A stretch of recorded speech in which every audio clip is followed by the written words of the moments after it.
On Thursday night, once a month, my wife and I join our friends for a pub quiz. We were asked to come early, and the restaurant was still in full swing, so the table arrangements were not the normal.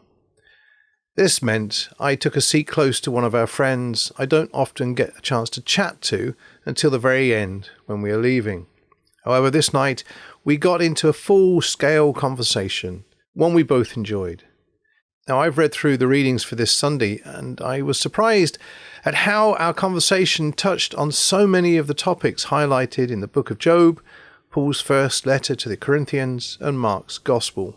My friend asked if I had seen the two documentaries that had been on RTE, The Last Priests in Ireland and The Last Nuns in Ireland. At that time I hadn't, but he was enthused by the topics. He even went to school with the father of the journalist who interviewed the nuns, so there was a local connection that encouraged the watch.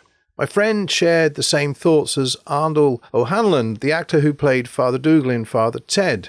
His experience was of being forced to rote learn the catechism without fully understanding the meaning behind it. The words were just drummed into him, and the innocent child still remembers what was taught at school, but the adult seldom gets to talk about what he feels and understands about his faith. He still goes to church, but sees mainly older folk who in themselves are searching. He recognized a spark of the divine within his heart that nudges him to discover more.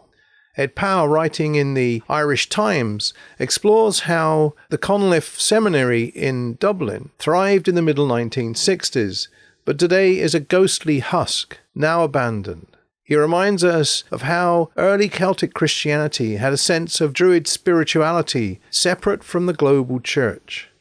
As the Oxford movement worked its way through the Church of England in the mid-1850s, Victorian morality seemed to be imposed upon the Irish Church at the time of the famine, as if at the hands of a Darth Vader-like moralist.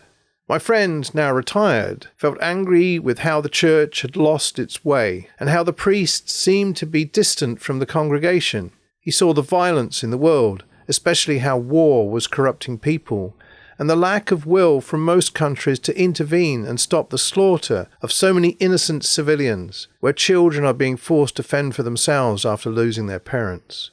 Yet inside his heart a spark of the divine continues to work away, making him question what life is all about. Are we simply here on earth for nothing more than to be pressed into the drudgery of service, slavishly working with nothing in mind but a wage at the end of the day?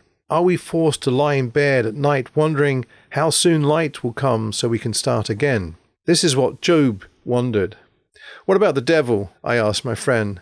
That's just a fairy tale to keep us all in order, to put fear into us. There's no such thing.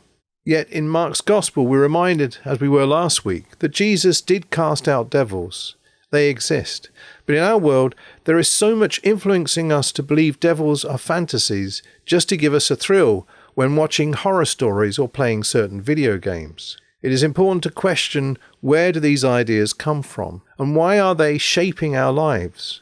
Are these all means to distract us from what life is really about? Are we just sick of the drudgery? Do we need to be lifted out of the oppression that seems to darken our lives? There is a sense from what happened with Simon's mother-in-law that she was not simply sick, but near death, and had to be lifted back into being alive. So many people required such help across Capernaum. This work was exhausting, even for Jesus, who also needed time to pray, so rose early to have some quiet time. When the disciples found him, they were concerned because everyone was looking for him. But Jesus had to go elsewhere to carry on preaching, to share the good news to more people. Paul reminds us all how important it is to share what we have discovered about the good news, that Jesus suffered and died for us to set us free from death, to save us. Yet we are all weak and feel we are unworthy, but it is our duty to share the gospel. The conversation with my friend was to allow him to share with me what he knew and his concerns. He felt relieved getting this load off his chest. There are so many people throughout our community who have questions and want to have the time to talk about where they are and how they see the world. Many have had a hard life and often feel abandoned, that no one cares. Like Jesus, who needed time to be alone and replenish his thoughts, we need space, not only to think, but also space to have time to be with others without pressure, without being judged, but simply wanting to be able to express what is in our thoughts and how we feel. Let us be still and let the light into our world, and then find time to share some space with others. It is difficult, but we can be lifted spiritually like Simon's mother-in-law. Jesus said, "I am the light of the world. Anyone who follows me will have the light of life." Alleluia.